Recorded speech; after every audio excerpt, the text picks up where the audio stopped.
السلام علیکم ناظرین، پاکستان کے وہ کون سے علاقے ہیں جو ظلم اور ناانصافی کے ساتھ بھارت کے پاس چلے گئے؟ آخر کیسے بھارت نے ان پر قبضہ کیا؟ 1947 میں بھارت کی جانب سے پاکستان کے ساتھ کون کون سی ناانصافیاں کی گئی؟ کمپلیٹ انفارمیشن آپ کے ساتھ شیئر کریں گے، بس ویڈیو کے اینڈ تک آپ ہمارے ساتھ جڑے رہیں۔ آگے بڑھنے سے پہلے ہمیں سبسکرائب اور فالو ضرور کریں، اور اگر ہماری ویڈیو اچھی لگے تو اسے لائک بھی ضرور کریں۔ ناظرین، برصغیر پاک و ہند میں جب مغلیہ سلطنت کا زور ختم ہونے لگا اور اس پر زوال آنے لگا اور آخر اس پر انگریزوں نے اپنی حکومت قائم کی، تو وہ کچھ علاقوں پر قابض نہ ہو سکے۔ برصغیر پاک و ہند میں چھوٹی چھوٹی شاہی ریاستیں بن گئیں جن کے حکمران شاہی شہزادے کہلائے۔ ان شہزادوں نے انگریزوں کی غلامی قبول نہ کی اور ان سے یہ معاہدہ کیا کہ وہ شہزادے اپنی ریاست میں عوام سے ٹیکس وصول کریں گے، جس کا 50% حصہ انگریزوں کو جائے گا۔ یوں انگریزوں اور شاہی ریاستوں کے حکمرانوں کے درمیان معاہدہ طے پایا۔ لیکن جب دو قومی نظریہ منظر عام پر آیا اور ہندوستان کو تقسیم کرنے کا منصوبہ قرار پایا، تو ان شاہی ریاستوں کو یہ اختیار دیا گیا کہ وہ اپنی مرضی سے چاہے تو پاکستان سے الحاق کریں یا پھر بھارت سے۔ تقسیم ہند کے وقت برصغیر میں تقریباً 562 چھوٹی بڑی ریاستیں تھیں۔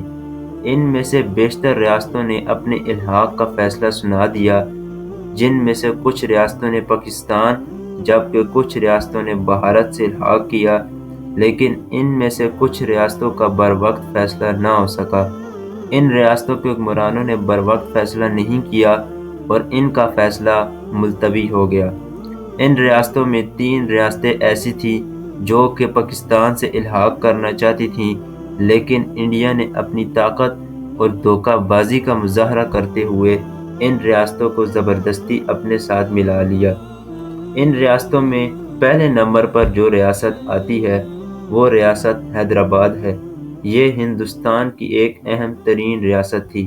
اس ریاست کا حکمران ایک مسلمان تھا، لیکن اس ریاست کی اکثر آبادی ہندوؤں پر مشتمل تھی۔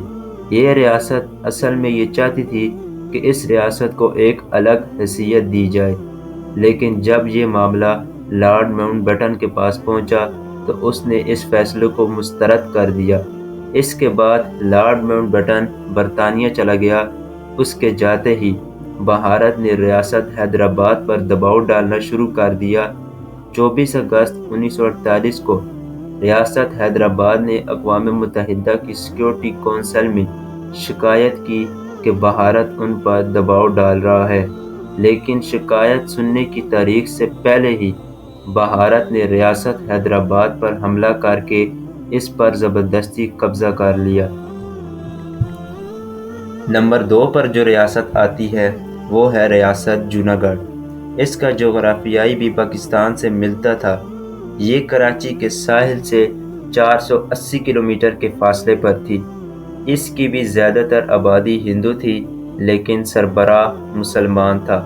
اس ریاست کے حکمران نے 15 ستمبر 1947 کو ریاست کا الحاق پاکستان سے کرنے کا اعلان کر دیا۔